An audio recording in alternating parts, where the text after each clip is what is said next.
Rafiki mpendwa mtazamaji na msikilizaji, kwenye robo hii tunajifunza nyaraka mbili za Paulo kwa kanisa la Korinto. Waraka wa kwanza wa Paulo kwa kanisa la Korinto na waraka wa pili kwa kanisa la Korinto. Lakini juma hii ambayo ni ya tatu tunakuja kujifunza umoja katika Kristo, umoja katika Kristo. Tunaposoma kwenye barua ya kwanza ya Paulo kwa kanisa la Korinto sura ya kwanza mstari wa 10, Paulo anaalika kanisa lile kuwa na umoja, kuwa na nia moja. Neno la Mungu linasema, je vous exhorte frères par le nom de notre Seigneur Jésus-Christ à tenir tous le même langage et à ne point avoir de division parmi vous, mais à être parfaitement unis dans un même esprit et dans un même sentiment, parole de l'Éternel. Kwa hivi Paulo anawaalika, anasema, ndugu zangu, na wasihi kwa jina la Yesu mkubaliane nyote, kwa hivi muwe na nia moja, mseme maneno mamoja. Utajiuliza, nini ilisababisha kutokuwa na umoja huko Korintho? Ama mgawanyiko gani ulitokea huko Korintho?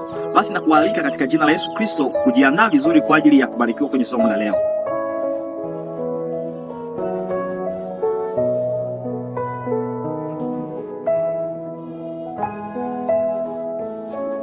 Bila shaka mpendwa mtazamaji na msikilizaji, katika kanisa unaloishi ndani yake mmekuwa mgawanyiko, sio tu katika kanisa, hata kwenye chama ambacho umejiunga nacho, na kwenye familia. Kwa bahati mbaya, hata mahali pa kazi pamekuwa na mgawanyiko. Utajiuliza, mgawanyiko huu unasababishwa na nini? Huko Korintho ukosefu wa umoja ulisababishwa na vitu fulani fulani. Paulo anatumikisha maneno mazito kuonyesha ukosefu wa umoja uliokuwepo. Anatumikisha neno la Kigiriki ambalo na maanisha kwa Kifaransa pengine division na querelle, okay?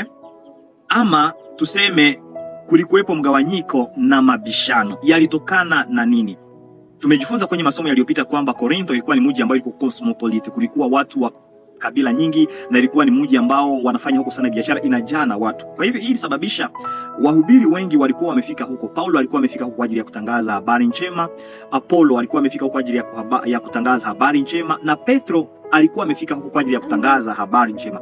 Kwa hivi wale wahubiri kila mara walipokuwa wakifika kwenye sehemu ya waumini ama washiriki, watu walikuwa wamegawanyana, kumekuwa mgawanyiko. Kulikuwa sehemu ya kusema sisi tumevutiwa sana na Paulo, wengine wanasema tumevutiwa sana na Apollo, wengine tumevutiwa sana na Sufas na Petro. Hii si jambo geni, sio kwamba tu ni wakati wa Korintho pekee. Hata makanisani mwetu mpaka sasa kuna watu ambao wanasema mimi nampenda Meshach Toward Jesus TV, mwingine nampenda Pastor Gentil Maneno Dira Matumaini TV, Pastor Jemiel Trust and Obey Media, hata David Baga Mahubiri TV.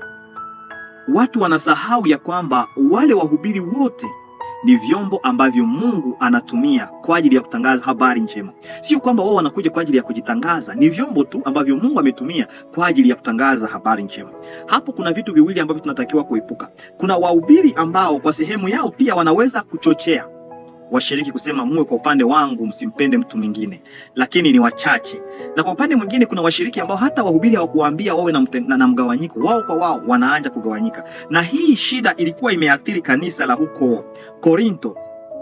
Ilileta mzozo na maisha ya kanisa ilikuwa imeathiriwa kabisa, kukawa mgawanyiko na mabishano. Kwa hivyo ukosefu wa umoja ulipotosha hata sherehe ya meza ya Bwana, na wakaanza hata kupelekana kwenye mahakama. Elewa mpendwa mtazamaji na msikilizaji ya kwamba umoja unaleta nguvu na mgawanyiko unaleta kushindwa kabisa. Katika jina la Yesu Kristo na kualika kuwa na nia ambayo Yesu Kristo anataka tuwe ndani yake. Tuseme neno moja tukiwa kanisani, tusiwe na vurugu, tusiwe na mabishano, tusiwe na mgawanyiko, na tusiwe pia na mabishano ambayo yanaleta kutengana kanisani. Yesu Kristo ambaye ndiye bwana harusi anataka kanisa liwe moja. Tuwe katika umoja, tuishi kwa pamoja na kwa umoja. Watu wengi wanaishi pamoja pasipokuwa na umoja. Anakaa na mtu lakini anakuwa kivyake. Mungu akusaidie sana na anisaidie kuishi kanisani tukiwa kwa umoja na lengo moja. Hapo tutakuwa tumeepuka hatari ambazo ukosefu wa umoja ama mgawanyiko unaweza kusababisha. Angalia ya kwamba ilikuwa imeathiri hata ibada za meza ya Bwana. Watu washerekee kwa sababu anamkasirikia mwingine, anasema huyu ni wa kundi ya Paulo, huyu ni wa kundi ya Apollo. Ilikuwa ni kitu kibaya na ikiwapeleka hata kwenda mahakamani. Mungu atusaidie sana tuishi katika umoja.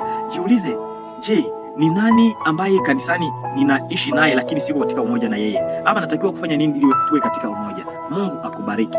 Asante Yesu Kristo kwa somo hili linalotualika kuwa katika umoja. Tufunze kuishi katika umoja katika jina la Yesu Kristo. Amina. Leo tumejifunza kuhusu vitu vilivyofanya kule kuwe usikuwe umoja, lakini kesho tutaona suluhisho kwa ajili ya kuleta umoja. Ukiwa na swali ama changamoto, endelea kutuandikia kwenye namba yetu ya simu na usikose kusubscribe, like na kushare.